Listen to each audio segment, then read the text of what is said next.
Hello friends, welcome to my channel. ಹಾಗೆ ಇವತ್ತಿನ ವಿಶೇಷ ಏನಂದರೆ, ನಮ್ಮ ಕನ್ನಡ ನಟಿ ಶ್ರೀನಿಧಿ ಶೆಟ್ಟಿ ಅವರ ಬಗ್ಗೆ, ಅವರ ಜೀವನ ಚರಿತ್ರೆ ಹೇಗಿತ್ತು, ಅವರು ಹೇಗೆ ಫೇಮಸ್ ಆಗಿ ಬಂದಿದ್ದಾರೆ ಅನ್ನೋದೆಲ್ಲ ಈ ವಿಡಿಯೋದಲ್ಲಿ ತಿಳಿಸ್ಕೊಡ್ತೀನಿ. ಹಾಗೆ ನಮ್ಮ ಚಾನಲ್ನ ಯಾರು ಸಬ್ಸ್ಕ್ರೈಬ್ ಮಾಡಿಲ್ಲ, ಚಾನಲ್ನ ಸಬ್ಸ್ಕ್ರೈಬ್ ಮಾಡ್ಕೊಳ್ಳಿ. ಯಾರು ಸ್ಕಿಪ್ ಮಾಡೋಕ್ಕೆ ಹೋಗಬೇಡಿ ವಿಡಿಯೋನ. ಹಾಗೆ ವಿಡಿಯೋ ಸ್ಟಾರ್ಟ್ ಮಾಡೋಣ, ಬನ್ನಿ ಫ್ರೆಂಡ್ಸ್.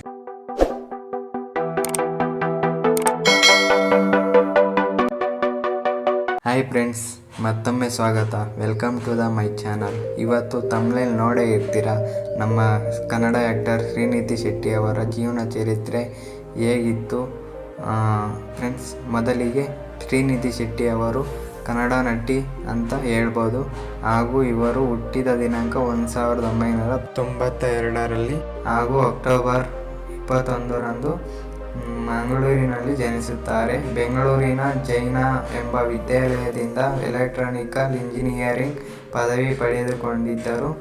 ಇವರು 2014ರಲ್ಲಿ ಪ್ರಾರಂಭವಾದ ಮಿಸ್ ದಿವಾ ಸ್ಪರ್ಧೆಯಲ್ಲಿ ಗೆಲುವು ಪಡೆದುಕೊಂಡಿದ್ದರು. ಕೆಲವು ದಿನಗಳು ಬಿಟ್ಟುಕೊಂಡು ಸಾಫ್ಟ್ವೇರ್ ಕಂಪನಿಯಲ್ಲಿ ಅಕ್ಸೆಂಚರ್ ಉದ್ಯೋಗಿಯಾಗಿದ್ದರು. ಹಾಗೆ ಈ ಸಮಯದಲ್ಲಿ ಹಲವಾರು ಡಿಸೈನರ್ಸ್ಗಳ ಜೊತೆಗೆ ಮಾಡೆಲ್ ಆಗಿ ಕೆಲಸ ಮಾಡಿಕೊಂಡಿದ್ದರು. ಹಾಗೆ ಇವರು ಹಲವಾರು ಸೌಂದರ್ಯ ಸ್ಪರ್ಧೆಗಳಲ್ಲೂ ಭಾಗವಹಿಸಿಕೊಂಡಿದ್ದರು.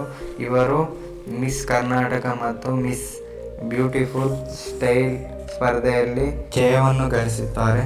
Dubai, France, Japan, Singapore, Thailand, Poland ಎಂಬ ದೇಶಗಳಲ್ಲಿ ಸೌಂದರ್ಯ ಸ್ಪರ್ಧೆಯಲ್ಲಿ ಪಾಲ್ಗೊಂಡಿದ್ದರು.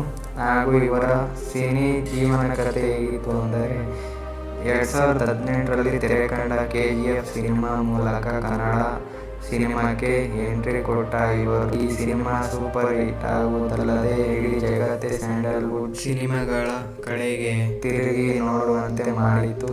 ಹಾಗೆ ನಂತರ 2022ರಲ್ಲಿ KGF ಚಾಪ್ಟರ್ 2 ಚಿತ್ರದಲ್ಲೂ ನಟಿಸಿದರು ಶ್ರೀನಿಧಿ ಶೆಟ್ಟಿ ಅವರು. ಅದೇ ಈ ವರ್ಷ ತಮಿಳಿನ ನಟರ ಚಿಯಾನ್ ವಿಕ್ರಮ್ ಜೊತೆ ಕೋಬ್ರಾ ಸಿನಿಮಾದಲ್ಲಿ ನಟಿಸಿದ್ದರು.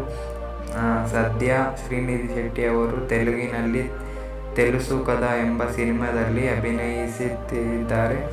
ಶ್ರೀನಿಧಿ ಶೆಟ್ಟಿ ಅವರು ಕನ್ನಡ ಸಿನಿಮಾಕ್ಕೆ ಒಳ್ಳೆಯ ಹೆಸರು ತಂದುಕೊಟ್ಟು ಕನ್ನಡ ಸ್ಯಾಂಡಲ್ವುಡ್ ಸಿನಿಮಾಕ್ಕೆ ಬೆಸ್ಟ್ ಆ್ಯಕ್ಟರ್, ನಟಿ ಅಂತ ಹೇಳಲಾಯಿತು. ಫ್ರೆಂಡ್ಸ್, ನಿಮಗೆ ಈ ವಿಡಿಯೋ ಸ್ವಲ್ಪನಾದರೂ ಇಷ್ಟ ಆಗಿದ್ರೆ ಒಂದು ಲೈಕನ್ನು ಕೊಡಿ.